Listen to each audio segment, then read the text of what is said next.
Bonjour tout le monde. Donc suite à l'exercice 2 du TD numéro 2, maintenant on va considérer les ressorts précédents comme ayant des constantes de raideur différentes, K1 et K2, et que la masse M est écartée donc vers le bas ou vers le haut d'une quantité x0.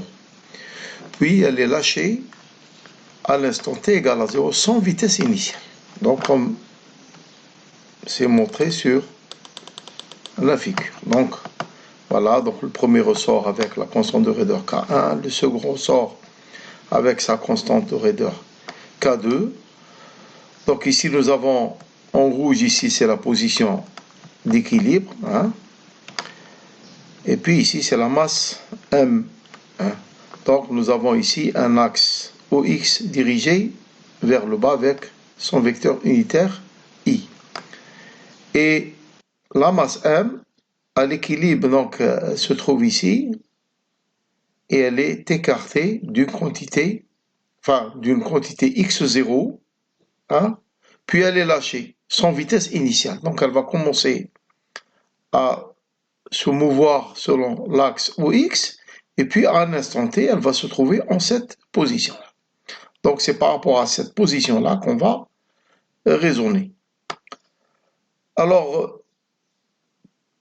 si on considère la somme des forces à l'équilibre, à l'état d'équilibre, c'est-à-dire lorsque la masse M va se trouver en cette position-là, ici, hein, en pointillé rouge, donc nous avons le poids P, hein, donc qui lui est appliqué, P donc égal à mg fois I, fois le vecteur unitaire I, et puis F1 c'est la force de rappel du premier ressort appliqué à la masse M, donc et qui est dirigée vers le haut. On considère que le ressort là, qui va être allongé, donc la force de rappel, qui tend à ramener la masse, l'extrémité du premier ressort vers sa longueur à vide, donc elle va être, la force ici va être dirigée vers le haut. Et pour la déterminer, on utilise le même raisonnement que dans la question numéro 1.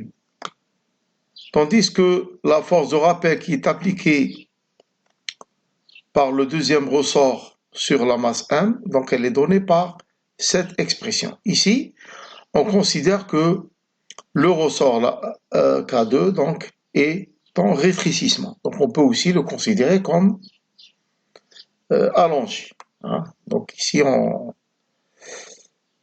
alors, ça c'est la position, ce sont les forces lorsque la masse M est en mouvement et qu'elle se trouve à l'instant T en cette position-là. Alors, pour les forces ici, pour ce qui est de la force de rappel du premier ressort, donc on va rajouter X parce que le ressort ici, il se trouvait à l'état d'équilibre en cette position-là, donc il s'est allongé de X. Donc c'est pour cette raison-là qu'on a mis plus X. Et le deuxième ressort, donc c'est rétréci d'une quantité X. Donc c'est pour cette raison-là, on a mis le moins X. Alors, pour la condition d'équilibre, donc elle est trouvée en rajoutant donc ces trois forces, hein. Alors, somme des forces égale à P plus F1 plus F2 égale à 0 que l'on projette sur l'axe X.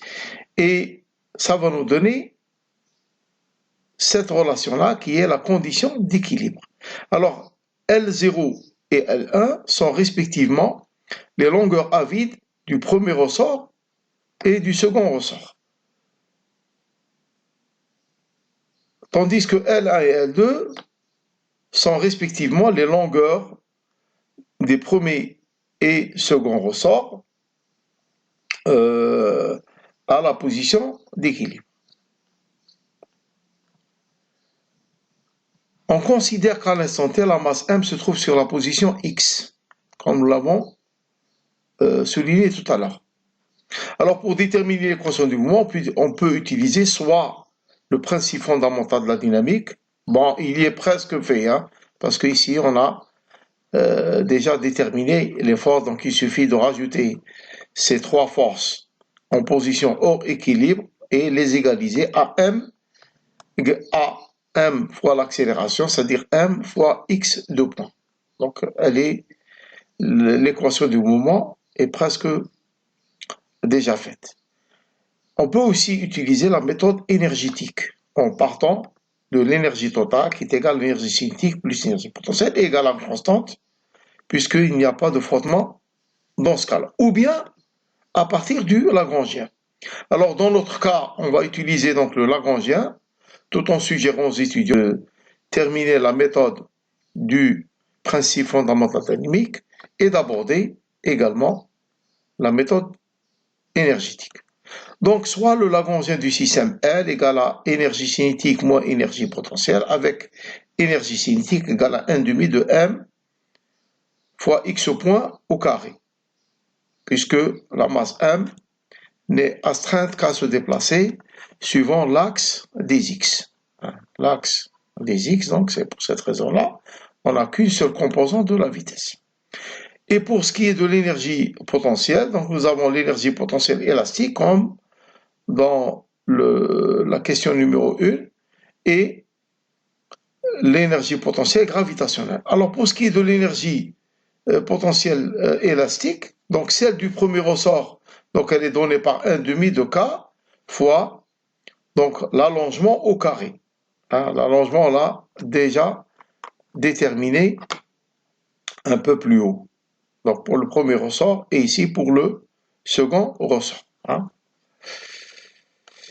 Alors, ce qui concerne l'énergie potentielle gravitationnelle, donc elle est donnée par moins mgx plus une constante. Elle est déterminée à partir d'un axe x dirigé vers le bas, comme dans l'exercice 2 et dans le cours.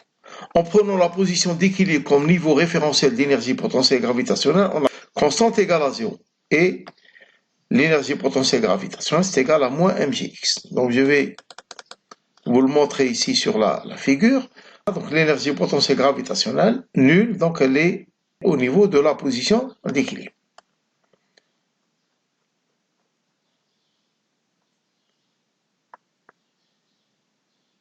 Voilà. Donc le Lagrangien est donné finalement par cette expression-là.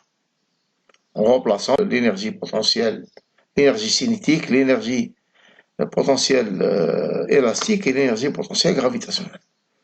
Alors, comme nous avons un système à un seul degré de liberté, l'équation de Lagrange, donc elle est donnée par cette expression-là, comme dans les autres exercices.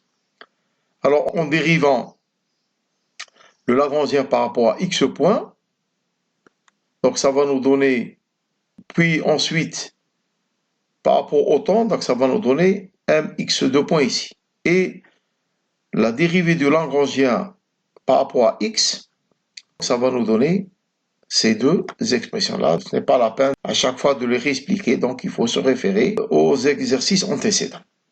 Et finalement, l'équation du mouvement, donc elle est donnée par cette équation différentielle. Alors, on remarque que le second membre ici, de cette dernière équation, c'est-à-dire mg, etc., donc est nul en vertu de la condition d'équilibre qui a été déterminée un peu plus haut. Voilà, ici, à ce niveau-là. Alors, autre remarque, on aurait pu éviter tous ces calculs-là en prenant en compte les allongements des ressorts que par rapport à leur longueur à l'équilibre, tout en ne prenant pas en considération l'énergie potentielle gravitationnelle.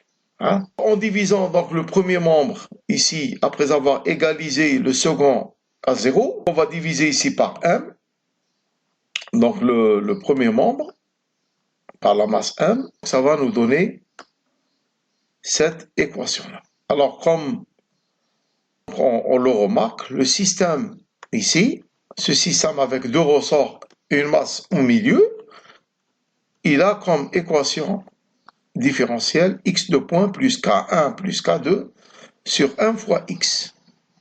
On remarque que cette équation est équivalente à un système masse-ressort, mais avec une constante de Röder k équivalente égale à k1 plus k2. À partir de cet exercice, on constate que le système étudié avec deux ressorts K1 et K2 avec une masse au milieu est identique à un système masse-ressort de constante de raideur équivalente égale à K1 plus K2. Alors, ici, on a mis ces équivalences-là. Donc, ici, nous avons ce système-là, le système qu'on vient d'étudier. Donc, il est équivalent à un système masse-ressort avec une constante de raideur K égale à K1 plus K2. Et celui-là est exactement équivalent également à ce système-là avec K1 et K2 en parallèle, avec la masse petite. Donc, ici, quand les deux ressorts sont en parallèle, donc la constante de raideur équivalente, c'est K1 plus K2. Si vous voulez, ce cas-là, donc, vous pouvez facilement l'étudier, donc avec les allongements, les forces, etc. Donc, le poids, la force de rappel F1, la force de rappel F2, etc. avec les allongements. Donc, vous pouvez facilement trouver cette équation-là. Donc, je vous suggère de le faire. Et comme nous l'avons déjà vu en cours, on a vu que la capacité d'un condensateur dans le système électrique est équivalente à un ressort K dans le système mécanique. Lorsque deux capacités sont en parallèle, deux condensateurs de capacité C1 et C2 sont en parallèle, donc ce système-là est équivalent à une seule capacité équivalente, c'est-à-dire ici 1 sur C, ça va être égal à 1 sur C1 plus 1 sur C2. Voilà comment on l'a montré ici. On peut également montrer de la même manière lorsque deux ressorts sont en série, ou bien deux condensateurs en série, comme montré sur la figure un peu en bas. Donc ici, nous avons un système avec deux ressorts accrochés l'un à l'autre, dont l'extrémité du premier ressort est fixe, tandis que l'extrémité du second ressort est liée à une masse M. Alors, ce système-là est équivalent à un seul ressort, K, et une masse M. Mais l'équivalent de ressort est donné par cette expression-là, c'est-à-dire 1 sur K égale à 1 sur K1 plus 1 sur K2, ce qui donne K égale à K1 fois K2 sur K1 plus K2. Et également, donc, pour le système électrique, donc lorsque nous avons deux condensateurs en série, ils sont équivalents à un seul condensateur, mais avec C égale à C1 plus C2. Je vous remercie de votre attention et à la prochaine vidéo.